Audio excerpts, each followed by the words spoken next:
Mais d'abord, Catherine Ney est avec nous sur Europe 1. Bonjour Catherine. Bonjour Dimitri, bonjour à tous. Alors Catherine, cette semaine, 7, 8, 9 janvier, la France a rendu hommage aux victimes des attentats terroristes islamistes de 2015. Charlie Hebdo, la policière Clarissa Jean-Philippe, l'hypercachère de Vincennes, c'était il y a 10 ans, n'oublions pas leur nom. Et puis, il y a la mort de Jean-Marie Le Pen, le 7 janvier également. Oui, la presse a aussitôt réagi, occultant du coup la mort de François Mitterrand le 8 janvier 1996, et ce peut-être pour la première fois. Pas un mot dans la bouche d'un seul socialiste. Il faut dire que beaucoup de ses vrais amis ont disparu. Et l'hélas, c'est parmi les derniers Louis Mermaz, Roland Dumas. Non, pas une ligne dans les journaux, rien à la télévision. Certaines chaînes, en revanche, ont évoqué la disparition de Philippe Séguin, gaulliste social. C'était le 7 janvier 2010. Des funérailles nationales avaient été organisées pour lui aux Invalides. Mais c'était il y a 15 ans. Mitterrand, lui, il y a 29 ans, autant dire l'éternité plus un jour.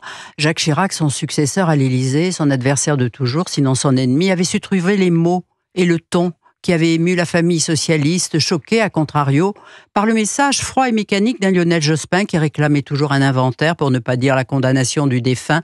La famille Mitterrand ne l'avait pas invité aux obsèques. Alors vous dites Mitterrand comme effacé de nos mémoires, Catherine, alors qu'en réalité c'est le paradoxe, il n'a jamais été aussi présent. Oui, parce que d'abord avec la mort de Jean-Marie Le Pen, on revisite le parcours, et c'est bien François Mitterrand qui a permis au Front National d'accéder à l'Assemblée nationale grâce à la proportionnelle. Il avait opportunément changé le mode de scrutin, non pas pour faire plaisir aux leaders d'extrême droite, c'était pour restreindre l'ample victoire de la droite promise par les sondages aux législatives de 86. Paris réussi. À 4 voix près, Jacques Chirac avait bien failli rater la majorité absolue, mais grande première, Jean-Marie Le Pen obtenait 35 élus, parmi eux une majorité de médecins, avocats, universitaires, intellectuellement costauds. Moi je disais c'était des virtuoses de l'imparfait du subjonctif qui en imposaient dans l'hémicycle. En tout cas une sacrée flèche dans le flanc de la droite républicaine. Et ce soir-là, on avait vu les socialistes triompher avec 212 élus parce qu'il n'en aurait eu que 125 avec l'ancienne loi, tandis que la droite, elle faisait grise mine. On aurait dit, vous savez, des enfants auxquels on avait crevé le ballon et qui restaient avec leur ficelle à la main. Jacques Chirac avait rétabli, bien sûr, presto le scrutin majoritaire. Réélu en 88, Mitterrand avait dissous l'Assemblée, Le Pen était battu. Son point de détail de l'histoire, son calembour du rafour crématoire signé sa diabolisation pour toujours. Seule survivante, FN, Yann Piat, élu du Var, assassiné à moto en 94, par des motards en 94.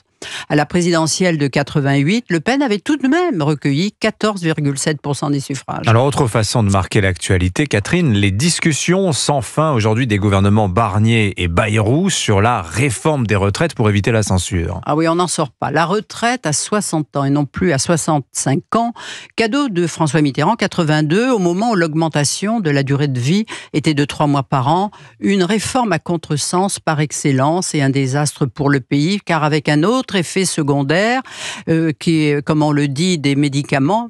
Puisque la retraite était à 60 ans, on pourrait partir à la retraite à 55. En période de crise économique, beaucoup d'entreprises se sont ainsi débarrassées de bon nombre de leurs salariés, avec le concours de l'État d'ailleurs, ce qui a complètement déstabilisé les comptes. La retraite à 60 ans est devenue un tabou quasi religieux, aussi bien à gauche qu'à l'extrême droite. Jean-Marie Le Pen, lui, rappelons-le, était pour la retraite à 65 ans. Il reprochait à sa fille d'ailleurs fait ce choix sous l'emprise du chevènementiste Florian Philippot qui l'exécrait. Mais avec les 35 heures de Lionel Jospin, dernier coup de massue pour le pays et exception française, nous sommes le pays où l'on travaille le moins, et qu'on ne dise pas que nous sommes plus productifs, c'est bidon. On travaille le moins, mais on redistribue le plus. Eh bien, c'est mathématique, il n'y a pas besoin d'avoir fait des études. C'est ainsi que l'on court à la ruine si l'on y est déjà. Signature Europe 1, Catherine Ney. Merci beaucoup, Catherine.